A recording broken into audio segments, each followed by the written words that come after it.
Sinon, tu vas te retrouver avec deux grosses barres comme ça. Alors, je sais que l'histoire de sous-ton, c'est quelque chose qui est problématique pour beaucoup d'entre vous. Voilà, donc à éviter.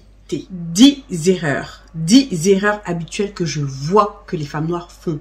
Est-ce que tu veux savoir quelles sont ces erreurs-là? Peut-être même que tu te demandes, ah, peut-être que moi-même je fais ça. Bah écoute, si tu veux savoir, eh bien, ne bouge pas. Hello, je suis ravie de te retrouver aujourd'hui dans mon salon pour partager avec toi ces 10 erreurs make-up que les femmes noires font. J'ai décomposé ces erreurs-là en 3 catégories. On va voir ensemble les erreurs sur les yeux, les erreurs teint, puis on va terminer avec les erreurs lèvres. Mais avant de commencer cette vidéo, si tu ne me connais pas, je m'appelle Baïssé, je suis coach make-up et je suis là pour t'aider à sublimer ta belle peau noire et révéler cette femme puissante que tu es. Alors si c'est quelque chose qui résonne en toi, considère sérieusement à t'abonner sur cette chaîne et bien sûr à regarder la vidéo qui va suivre. Alors la première erreur que je constate, donc là on va commencer avec les yeux, enfin ou du moins le regard, ça va être les sourcils. Alors, ce que j'ai remarqué, c'est que nous avons tendance à faire des sourcils beaucoup trop foncés. C'est vrai que moi aussi, j'ai eu ma période quand même où je faisais quand même des sourcils assez foncés. Surtout si tu as tendance, enfin, surtout si tu les redéfinis par la suite avec de l'anti-cerne.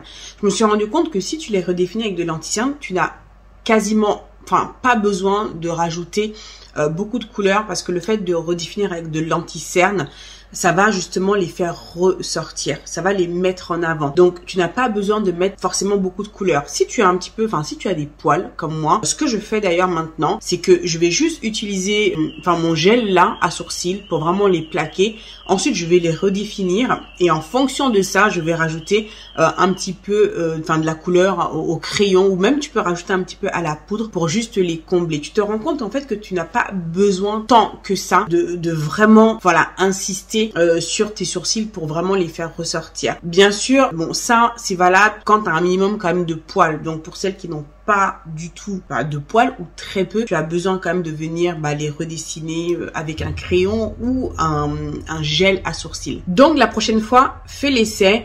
Une fois que tu les as brossés, tu les redéfinis avec ton anti-cerne. Et après ça, tu viens seulement combler les zones éparses si besoin. L'autre erreur que je vois également, c'est par rapport toujours aux sourcils, c'est de les redéfinir avec un anti-cerne beaucoup trop clair et ce aussi bien en dessous qu'au-dessus du sourcil. Donc ça, c'est vachement important. Bon, si toutefois tu le fais, de venir bien estomper derrière, sinon tu vas te retrouver avec deux grosses barres comme ça. Tu peux dire tu l'as déjà vu 1 milliard de fois. Moi, j'ai déjà vu 1 milliard de fois. Mais il faut bien estomper. Donc, raison pour laquelle je te conseillerais plutôt d'utiliser, si tu utilises un anti-cerne clair ici, en même temps, ça va te permettre d'illuminer la zone de ton arcade sourcilière, ce qui est très bien en soi. Mais au-dessus, je te conseillerais plutôt de prendre un anti-cerne qui correspondent à ta carnation pour venir redéfinir cette zone-là, ou même ton fond de teint. Voilà, ça fonctionne très bien avec le fond de teint aussi. Comme ça va permettre ensuite de mieux s'estomper et se fondre à ta peau. La troisième erreur que je constate lorsque tu te maquilles les yeux, c'est de ne pas venir corriger tes paupières avant d'appliquer ton fard à paupières. Donc, c'est vrai que souvent, on parle de base de fard à paupières. Donc oui, il est important de mettre une base. Donc, tu peux le faire soit avec ton anti-cerne, soit avec une base en tant que telle de fard à paupières. Mais si cette base de fard à paupières n'est pas colorée, à ce moment-là, je te conseille tout simplement de venir les corriger avec ton anti-cerne. Parce que pour moi, là, il y a vraiment, deux emplois et deux, atouts majeurs à faire ceci. Le premier atout, justement, c'est que tu vas corriger tes paupières. La paupière est une zone qui a tendance à être sombre, d'accord? On a tendance quand même à avoir les paupières plus sombres. Donc, il est important de venir les corriger pour les unifier avant de recevoir la couleur. De cette manière-là, ton fard va beaucoup mieux ressortir. On va voir la couleur, surtout quand tu as tendance à avoir les paupières sombres et que tu mets directement ton fard à paupières, il va pas ressortir. Donc peut-être que des fois tu vas te demander, mais je ne comprends pas, quand moi je mets la couleur, ça ne se voit pas, ça ressort pas assez. Pourquoi quand je vois un tel, c'est comme ça et quand moi je fais, c'est pas pareil? Peut-être parce que tu ne corriges pas justement tes paupières, peut-être parce que tu ne les unifies pas tout simplement. Donc tu prends ton anti-cerne, tu le mets sur toute ta paupière et ensuite tu estompes et ensuite tu verras que lorsque tu vas appliquer tes fards, ce sera beaucoup mieux, les couleurs ressortiront beaucoup plus et en plus de ça, tu auras de la longévité. Tes fards vont tenir plus longtemps sur tes paupières. Et aussi, un autre atout, aussi tu as des paupières qui sont particulièrement grasses, il faut absolument que tu viennes les corriger un peu avec un peu d'anti-cerne et surtout bien venir les poudrer avant de poser ton fard. La quatrième erreur que je constate lorsque tu te maquilles les yeux, et ça, bon, c'est valable que tu aies la peau noire ou pas, c'est de ne pas assez estomper tes fards et afin d'obtenir justement cet effet dégradé que tu recherches tant. Alors, le fait de dégrader ces fards, c'est tout simplement un jeu d'estompage.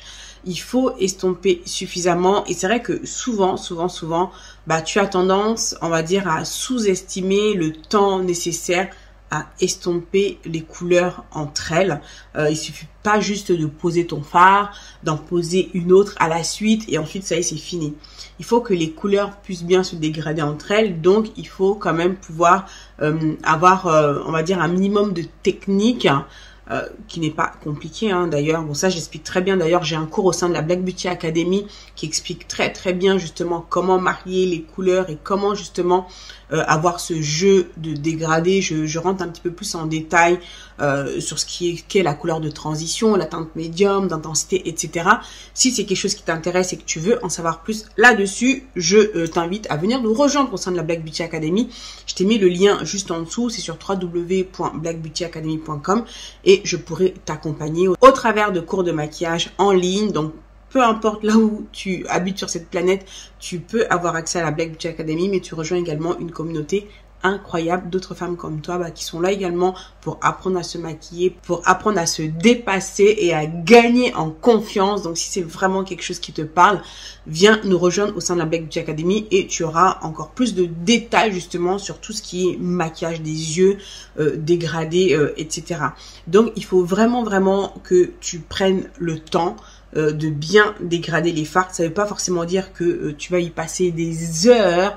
Non. Une fois que tu as bien compris justement le procédé, c'est quelque chose quand même que tu peux faire plus ou moins rapidement en fonction de ton look. Parce que bon, il y a certains looks, comme tout ce qui est smoky eyes par exemple, qui vont demander quand même vraiment de prendre du temps pour dégrader. Voilà, ça va demander quand même un jeu de dégradé un petit peu plus important. Donc, il faut pouvoir prendre le temps de le faire.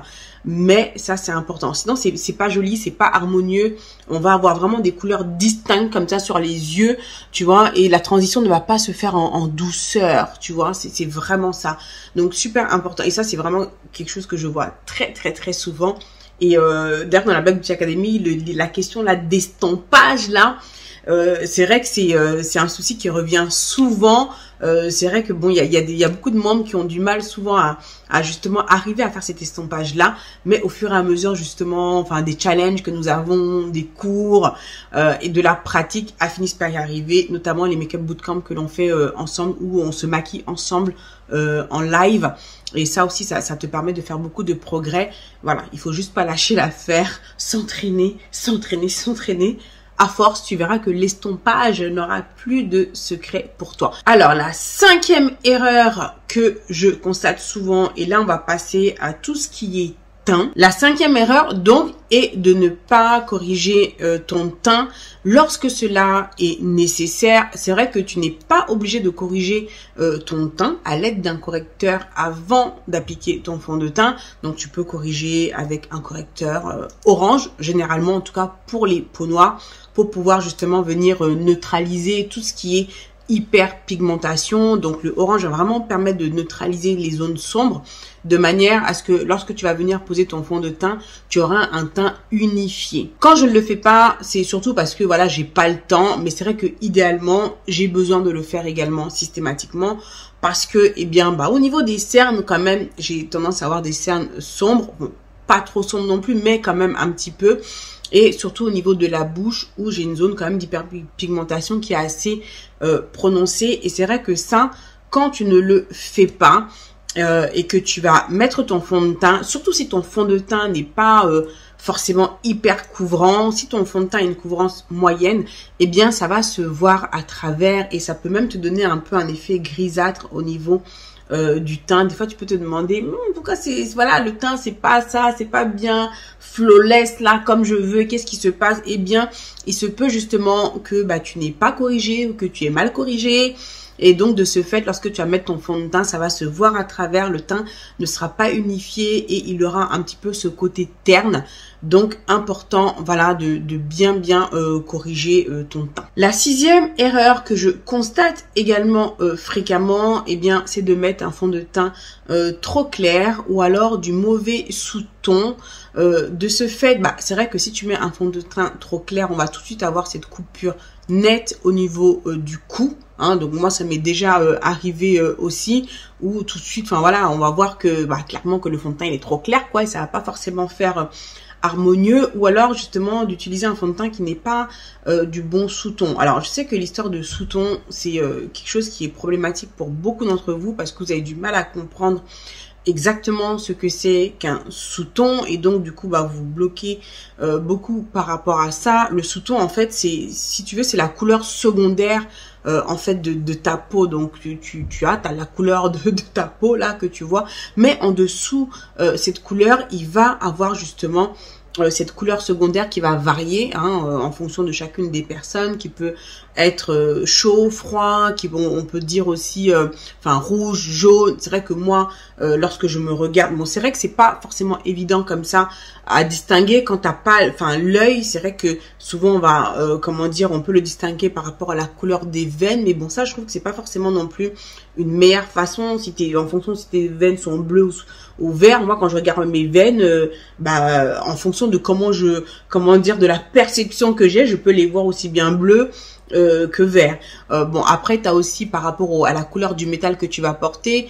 Si tu as tendance, si tu portes on va dire de l'or, comme là je les bouderai en or, si toi-même tu sais ce qui te va ou ce qui ne te va pas, et je sais que t'en as plus qui vont préférer porter de l'or parce qu'elles trouvent que ça les met plus en valeur, et d'autres qui vont préférer porter de l'argent parce qu'elles vont trouver que l'argent justement les met plus en valeur. Donc si tu as tendance justement à plus aimer l'or sur toi, c'est que tu as un sous-ton plutôt chaud, d'accord? Et si tu as plutôt tendance justement à aimer l'argent sur toi, c'est que tu as un sous-ton plutôt froid, d'accord? Donc en fonction de ça, après c'est vrai que je me méfie aussi des sous-tons, et c'est la raison pour laquelle j'en ai parlé dans une de mes vidéos, où je préfère que tu te fies plutôt à ton bon sens et que tu fasses vraiment les tests pour pouvoir voir ce qui te va, parce que aussi en fonction d'une marque à l'autre, ça peut être différent. Donc il faut pas non plus que le sous-ton soit une règle absolue, mais une chose est sûre, lorsque tu utilises un fond de teint qui n'est pas du même sous-ton que toi, eh bien tu vas avoir le teint terne, d'accord? Tu peux aussi avoir cet effet grisâtre et aussi avoir ce côté terne. En l'occurrence, lorsque tu vas utiliser le bon sous-ton, tout de suite tu verras que ton teint il est plus lumineux. Voilà, toi-même, tu as dû mettre des fonds de teint, tu dis, ce fond de teint-là, je sais pas quand je le mets, mais tout de suite, j'ai le teint éclatant. Voilà, c'est qui match parfaitement avec ton sous-ton. Mais si tu as le teint grisâtre, voilà, c'est pas le bon sous-ton. D'ailleurs, je t'ai fait une vidéo, il y a quelques temps, je te le mettrai en lien si ça t'intéresse, où je t'explique comment choisir ton fond de teint en magasin sans l'aide d'une vendeuse. Et ça va te donner également beaucoup d'indications par rapport à tout ce que je viens de t'expliquer. Alors, la 7e erreur que je constate également, qui rejoint un petit peu la 6e erreur où je parlais justement du fond de teint trop clair, justement c'est d'avoir cette coupure nette entre le visage et le cou, où le cou en fait sera beaucoup plus foncé que le reste du visage. C'est un problème également que j'ai rencontré, et c'est vrai que aujourd'hui, à force de faire, pour moi la meilleure solution à ça justement, c'est de porter un fond de teint justement qui soit plus foncé que la couleur de ton visage, et de vraiment faire matcher le fond de teint avec la couleur de ton cou, d'accord? Et ensuite, tu vas rééquilibrer avec un anti-cerne qui est plus clair au niveau du centre du visage. Et souvent, d'ailleurs, parce que non seulement tu as ton cou qui va être plus foncé, et souvent également au niveau des contours, surtout au niveau du front qui va être plus foncé, parce que naturellement c'est là où le soleil vient taper, donc naturellement on aura cette zone là justement au niveau du front qui est plus foncé. Donc je trouve que vraiment la meilleure façon de faire, c'est plutôt même que de venir matcher le fond de teint avec le buste, surtout si tu as cette portion du cou là justement qui est foncé, tu peux avoir le buste ici clair, le cou qui est foncé, d'accord? Eh bien, c'est de matcher justement ton visage, même si ton visage est plus clair que ton cou, d'accord? Tu peux avoir 3 couleurs différentes là. Hein. Donc ça, c'est vrai qu'avec les peaux noires, ça peut être un petit souci. Hein. Tu peux avoir le visage d'une couleur, le cou plus foncé et ici le buste plus clair. C'est de vraiment matcher en fait ton visage avec ton cou, d'accord? Donc mettre un fond de teint plus foncé sur ton visage et ensuite tu vas rééquilibrer avec un anti-cerne plus clair au centre du visage.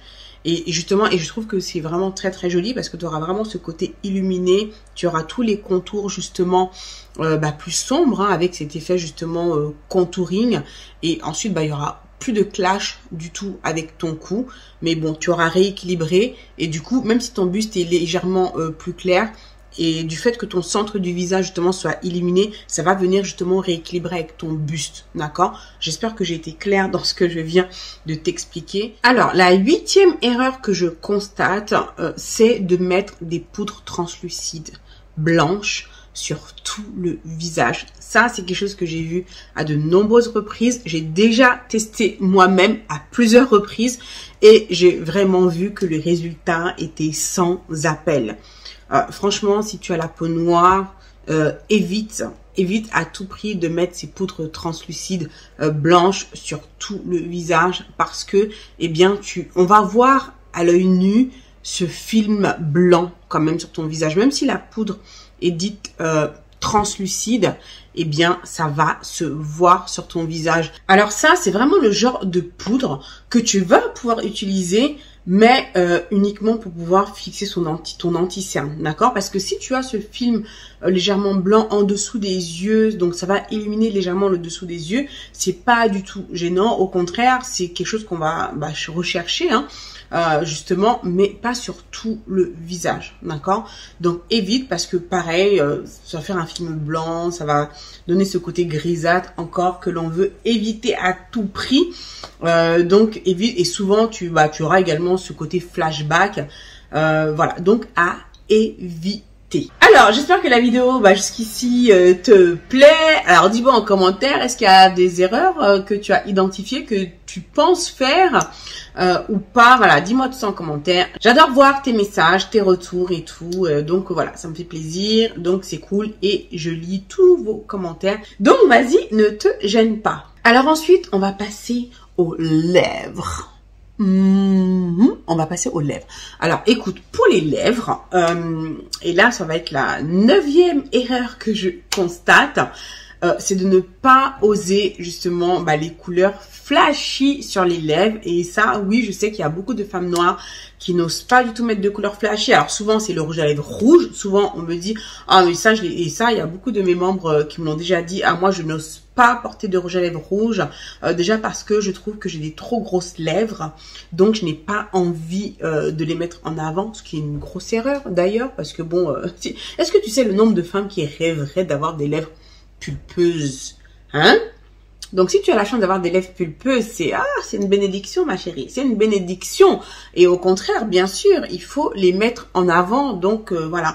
Donc, oui, alors l'erreur, c'est de ne pas oser porter des couleurs flashy. Et justement, pour moi, l'autre erreur qui est rattachée justement à ceci, c'est de ne pas assez tirer avantage de la technique de l'ombré lips. J'ai déjà fait plusieurs vidéos sur ma chaîne concernant la technique de l'ombré lips, qui consiste à prendre un crayon, tu peux même prendre un autre rouge à lèvres plus foncé, hein, de la couleur du crayon. Bon, moi, souvent j'utilise le crayon, un rouge à lèvres foncé et ensuite une couleur flashy, d'accord?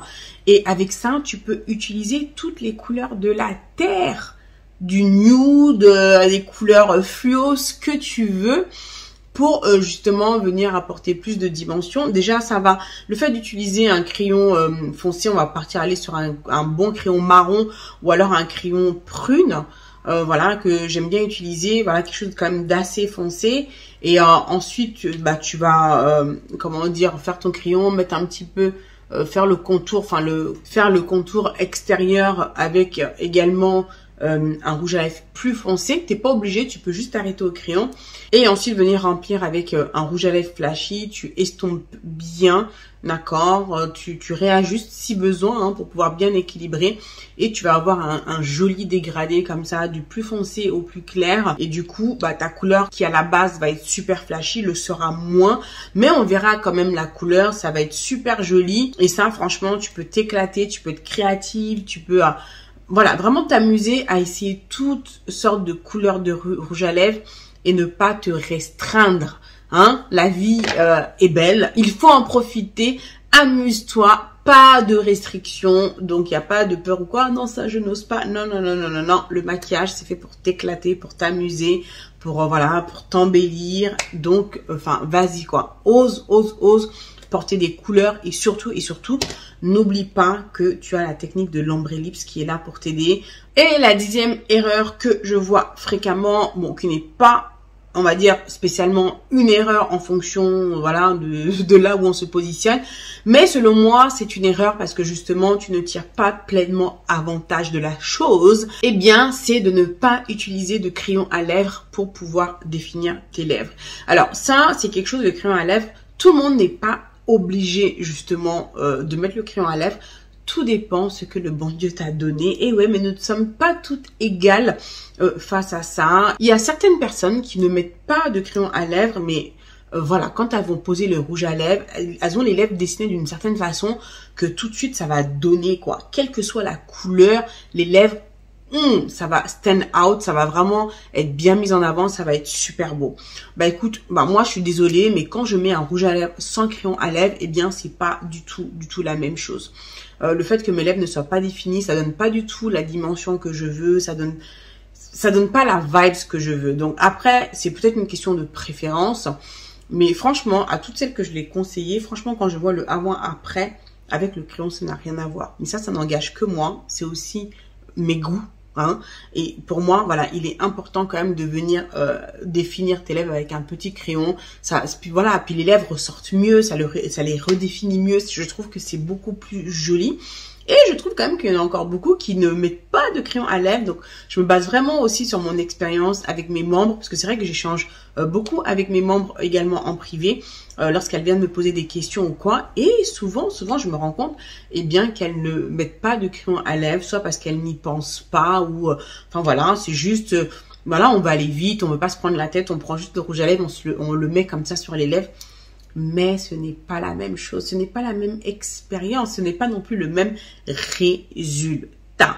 Donc, si tu as tendance à négliger le crayon à lèvres, eh bien, écoute ma chérie, essaye et tu m'en diras des nouvelles. Donc, voilà pour ces 10 erreurs habituelles sur peau noire. J'espère que cela t'a appris des choses et j'espère que cette vidéo te sera utile. Si tu veux encore plus d'astuces make-up, sache que tu peux télécharger mon guide 5 astuces make-up que toutes les femmes noires devraient connaître. Si tu ne l'as pas encore téléchargé, fais-le, c'est totalement gratuit, c'est à ta disposition. Je t'ai mis le lien juste en dessous en description, c'est sur www.bycparis.com/5 astuces make-up.